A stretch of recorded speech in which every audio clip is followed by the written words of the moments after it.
얘들아, 우리가 어느새 고시원썰 후반부까지 왔어. 이제 거의 다 끝나가. 며칠 전에 올렸던 게 그 귀신 얘기하고 밤마다 기침하는 아줌마 나오는 얘기였잖아. 그것들이 내가 거의 이제 이사 나갈 때쯤에 좀 절실하게 느꼈던 얘기들이야. 이제 시간이 흘러서 어느 날 내가 고시원에 돌아오는데 그 유리문 앞에, 그러니까 대문이 유리문이거든, 고시원이. 유리 대문 앞에 이렇게 시트지로 먼 고시텔 이렇게 붙어있고 막 안내문 붙어있고 정신이 없어. 그리고 유리문에 번호키가 달려있고 그게 대문이야. 그래서 대문 앞에 그런 쪽지가 붙어있는 거야. 내부 공사로 인해서 영업을 종료한다고. 그러니까 한 달 안에 다 방을 빼라는 얘기가 붙어있었어. 그래서 이제 내가 원하거나 원하지 않거나 상관없이 그 고시원에서의 일들은 그날부터 이제 거의 정리가 돼 가기 시작했어. 그래서 나도 뭐 짐도 빼고, 작은 방인데 짐이 많더라고. 그래서 뭐 정리도 해놔야 되고, 그래서 마음이 약간 부산스러운 상태로 이제 마무리를 준비하게 됐어. 그 이제 마지노선이 있을 거 아니야. 며칠까지는 꼭 방을 빼라, 이런 마지노선이 있을 거 아니야. 근데 나는 그 마지노선에 거의 걸린 상태로 나갔어. 그러니까 거의 뭐 마지막에서 이틀 전, 3일 전 그 정도에 나갔는데 사람들이 이제 꽤 일찍들 빼더라고. 다른 고시원으로 다 갔겠지. 근데 이제 어느 날 사람들이 하나 둘씩 방을 빼기 시작하던 시기에 내가 이제 아침에 이렇게 눈을 개슴츠레하게 뜨고 오늘은 뭐 아침이네 이러고 있었어. 근데 밖에서 시끄러운 소리가 들리는 거야. 남자 목소리도 막 들려. 남자가 소리 지르는 소리 같은 거 막 들리고, 한국말이 되게 어눌한 여자가 또 뭐라고 변명을 하고 있고, 그 여자가 궁지에 몰린 것 같았어. 그래서 봤더니, 그러니까 잘 들어봤더니 이렇게 총무하고 내 바로 옆방에 살던 외국인하고 싸우고 있는 거야.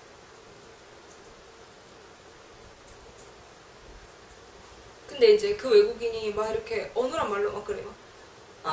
주려고 했어요. 주려고 했다고요. 막 이러고. 총무는, 아니 거기 사장님은 왜 입금 안 하냐고. 입금한다고 언제부터 그랬냐고. 그리고 이 짐 챙겨놓은 것들 다 뭐냐고. 오늘 내가 못 봤으면 어쩔 거였냐고. 막 뭐라 그래. 근데 외국인은 계속 전화해볼게요. 지금 전화해볼게요. 준다고 했다고요. 막 이런 식이야. 그러니까 잘 들어보니까 그 외국인이 먹튀를 하고 이사를 가려고 했었던 거야. 그러니까 돈 안 내고.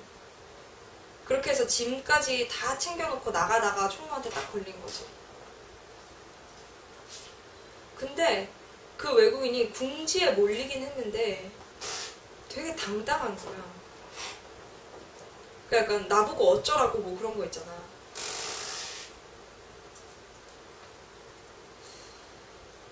그러니까 그 순간에 사실은 앞뒤 사정이 어찌됐건 그 외국인은 좀 부끄러워야 맞아.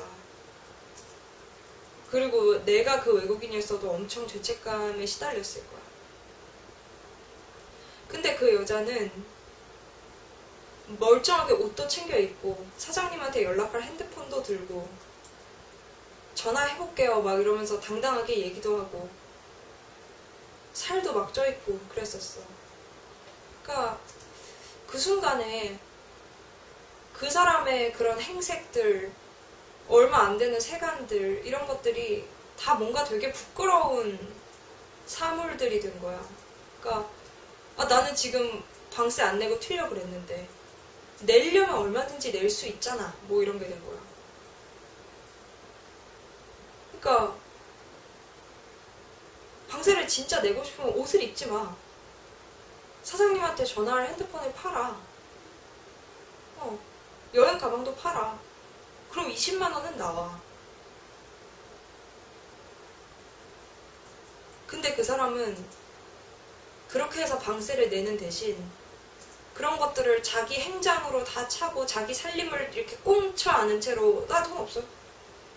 돈 없어? 막 이렇게 된 거야. 근데 총무랑 또 싸우는 거 들어보니까 그 외국인이 방세가 밀린 지가 좀 됐더라고. 그리고 그 사람이 내 옆방에 살아서 알았지만 이렇게 새벽마다 엄청 통화를 했어. 그냥 진짜 내가 못 알아듣겠는 말로 새벽마다 막 뭐라 블라블라블라 막 내가 잠이 안 들고 어슴풀에 깨있을 때는 항상 그 떠드는 소리가 들렸었거든.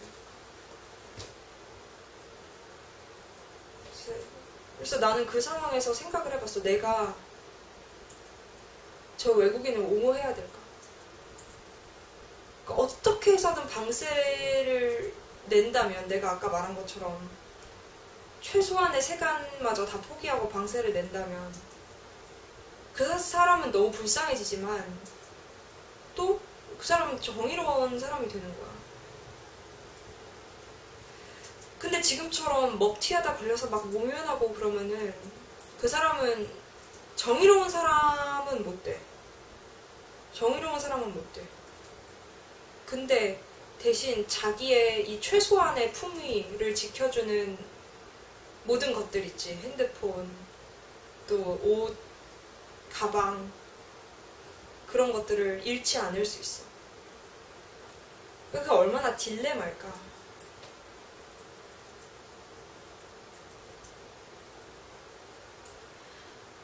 그러니까 우리는 가끔 고민을 해야 될 때가 있어. 자존심을 버릴 것인가, 아니면 내 도덕심을 버릴 것인가. 그러니까 사실 우리가 그냥 일상생활을 대충 영위하기 위해서, 우리의 삶을 영위하기 위해서 우리는 생각보다 많은 계약들을 해야 돼. 아무리 간단한 계약들일지라도 집하고도 약속을 해야 되고, 이 사회적인 관계에 있는 타인들과도 계속해서 어떤 약속을 주고받고 그걸 지켜내고 기한 안에 뭔가를 해내고 그래야 되는데, 그걸 지켜내는 것 자체가 나한테는 너무 어려운 상황일 때 어떻게 해야 될까? 그건 정말 딜레마였어. 근데 또 사회적 관계를 또 무난하게 하려면 나는 또 최소한의 품위라는 건 또 유지하고 있어야 되잖아.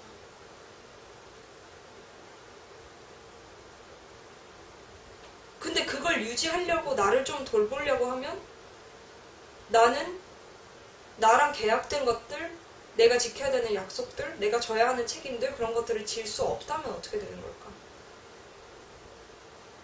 너네는 그런 거 못 느껴봤어?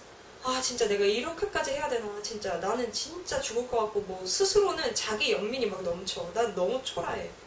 세상에 나만큼 불쌍한 사람이 없어. 근데 결국에는 그거는 다 내 사정이고 내가 다 이겨내야 되는 뭔가야. 근데 그거를 나 혼자 어떻게든 길을 쓰고 이겨내서 약속을 지키고 계약을 성사시켰을 때 결국에 내가 한 것은 특별한 일이 아니고 남들 다 하느니만도 못한 어떤 그냥 모면하기였다는 사실. 그냥 수많은 업무 중에 그냥 하나를 땜빵했다는 그런 사실. 그런 것에 너네는 절망해본 적 없어?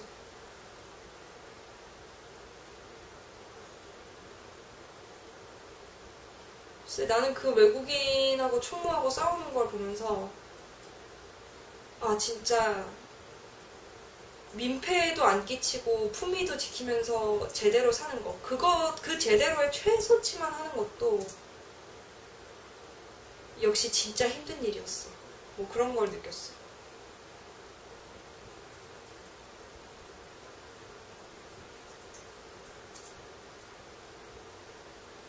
그러니까 이게 나는 외국인한테도 감정이입이 되고 총무한테도 감정이입이 되는 거야.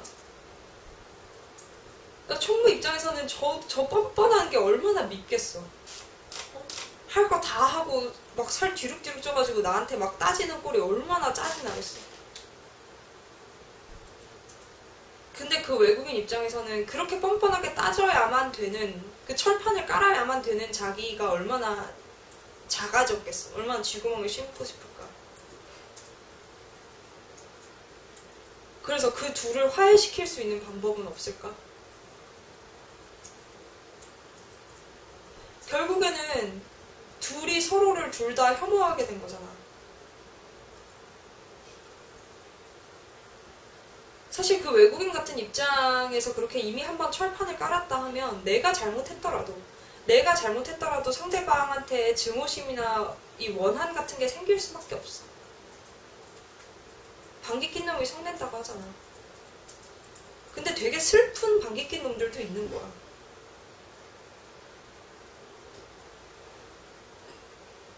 이 딜레마.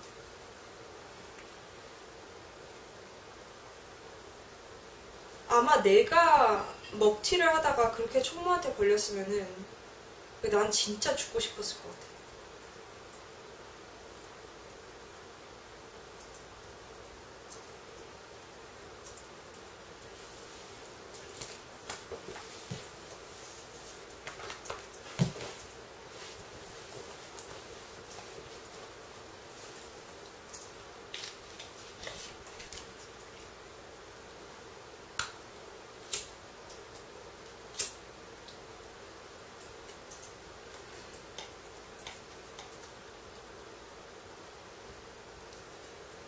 그래서 총무는 그런 사람들한테 익숙하겠지?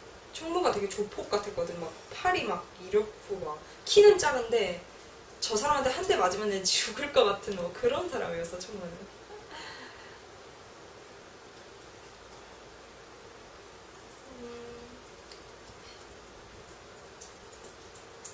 근데 그래서 우리는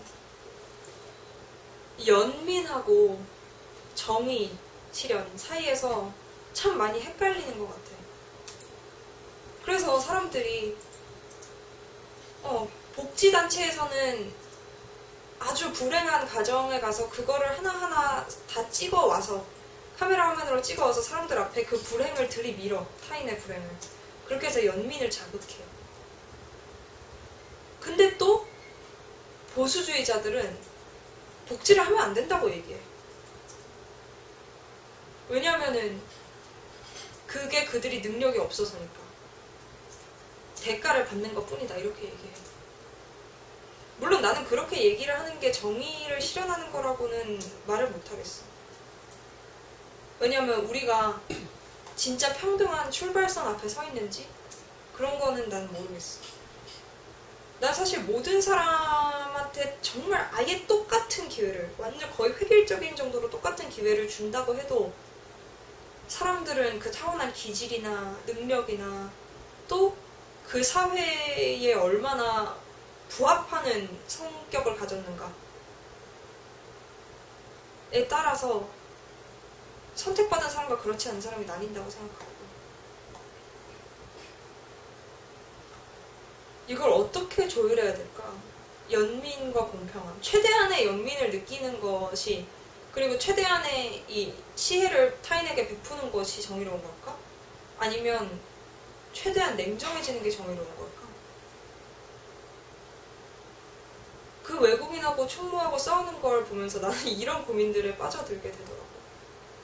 그러니까 우리는 마음이 많이 약해져야 되는 걸까? 아니면은 마음이 쇳덩어리가 되어야 되는 걸까? 우리가 마음이 약해지면 분명히 우리를 이용하는 사람들도 생길 텐데, 우리 마음이 쇳덩어리가 되면 우리가 미처 다 보지 못하는 너무 억울하거나 슬픈 사람들이 늘어날 거야.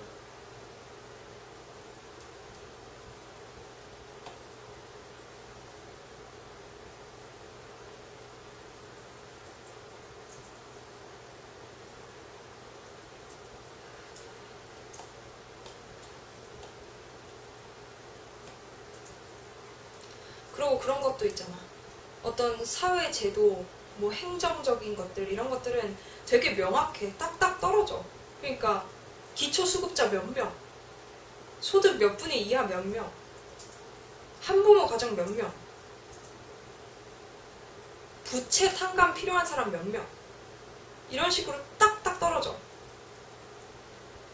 근데 그게 사람들의 삶의 자질구레한 하나하나를 담을 수 있을까?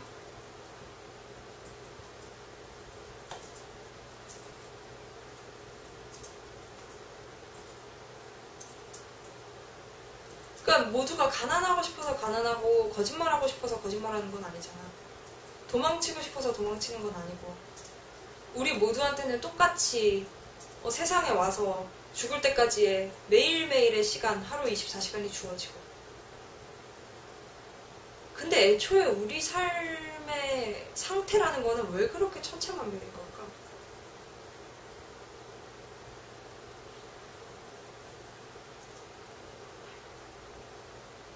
그리고 도대체 그 진짜 천태만상의 그런 것들을 제도에 반영시킬 수 있을까?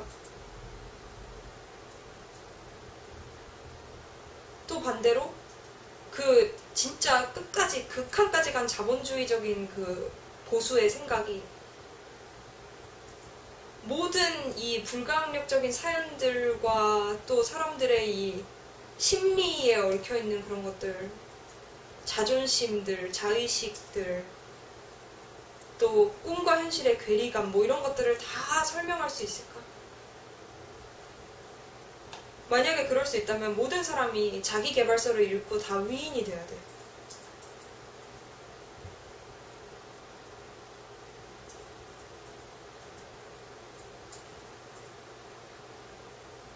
그러니까 우리는 어떻게 보면 내 탓과 남 탓, 개인의 책임과 연대의 책임, 그리고 호혜를 베푸는 것인가? 그러니까 그냥 시혜적으로 내가 베푸는 것인가? 아니면 그게 정말 필연적으로 해야 되는 행위인가? 뭐 그런 것들 사이의 딜레마에 빠져서 갈등하는 상태로 이 사회를 살아가고 있지 않나? 뭐 그런 생각이 들었어.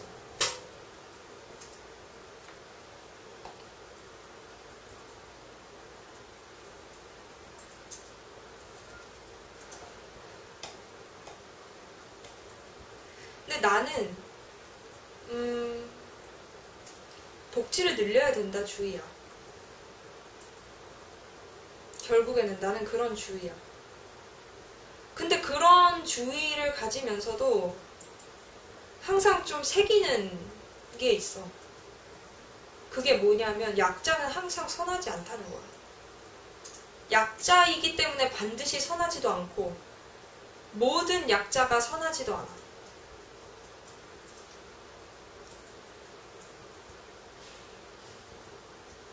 그러니까 우리는 약함하고 그 죄 없음, 되게 선량함, 수동적인 이런 상태를 연결시키는 경향이 있어. 난 그렇다고 봐. 근데 그렇지는 않은 것 같아. 약자가 항상 선하지 않다라는 그 얘기는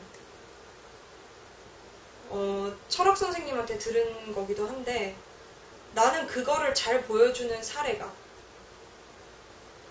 그 이재명이 성남시장 시절에 철거민들한테 욕지거리 한다고 비난을 엄청 받았던 적이 있는 거 기억하는 애들이.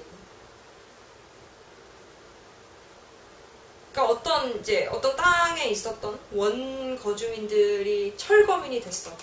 근데 그 사람이 시장실 앞에서 난리를 친 거야. 시장 멱살 잡고 막 폭행하고. 근데 이재명 지사가 그때 이재명 시장이 그 시위대한테 엄청 뭐라 그랬어. 뭐 하는 거야? 막 이러면서 고성을 질렀어. 그래서 사람들은 그 장면만 보고 시위대 편을 들었어. 철거민을 저렇게 모욕하고 저렇게 깔보고 저렇게 폭력적으로 대하는 사람은 애민 정신이 없다. 정치 지도자의 자격이 없다. 이렇게 얘기를 했어. 그런데 그 사건의 내막을 자세히 들어보니까 그 철거민들이 불평할 게 하나도 없는 상황이었던 거야.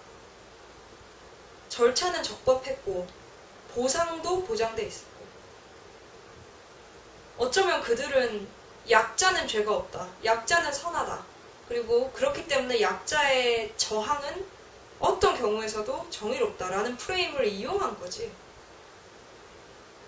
그리고 이재명 지사는 그게 싫었던 거야. 그건 너무나 정의롭지 못했던 거야. 그렇게 했을 때 진짜 약자들이 오히려 손해를 보니까. 그리고 우리가 만약에 그런 사건들의 내막에 자세한 관심을 두지 않고 그 상황에서 무조건 이재명 지사를 욕한다면 우리는 뭐가 공정하고 정의로운 건가에 대한 섬세한 판단력을 잃게 돼. 그리고 어떤 이미지에 현혹돼. 그렇게 되면 현혹되기 쉬운 이미지를 만들어서 사람들을 호도하려는 사람들이, 그런 세력들이 또 우리의 정신을 혼란스럽게 할 거야. 그래서 어떻게 보면 우리는 빨리 어떤 결론을 내리고 이념을 갖기보다 그 딜레마를 계속 견뎌야 돼. 그리고 그렇게 하는 게 빨리 결론을 내려보는 것보다 쉬워. 이게 그 먹튀 외국인과 총무의 피 터지는 한판 싸움이 나한테 가르쳐준 거였어. 이제 다음 편이 마지막이 되겠네, 얘들아. 그동안 고시원 썰 들어줘서 너무 고맙고, 뭐 마지막 인사는 다음 편에서 할게. 그리고 고시원 썰이 끝나도 내 채널은 안 끝나. 나는 다른 주제들을 또 준비하고 있고, 요거 녹화하고 그 다음에 다른 주제를 또 녹화를 할 거야. 그러니까 지금까지 들어와 주신 구독자분들 너무너무 감사하고, 댓글 남겨주신 분들 너무너무 사랑하고, 다음 편에서 인사 나눌게요. 안녕.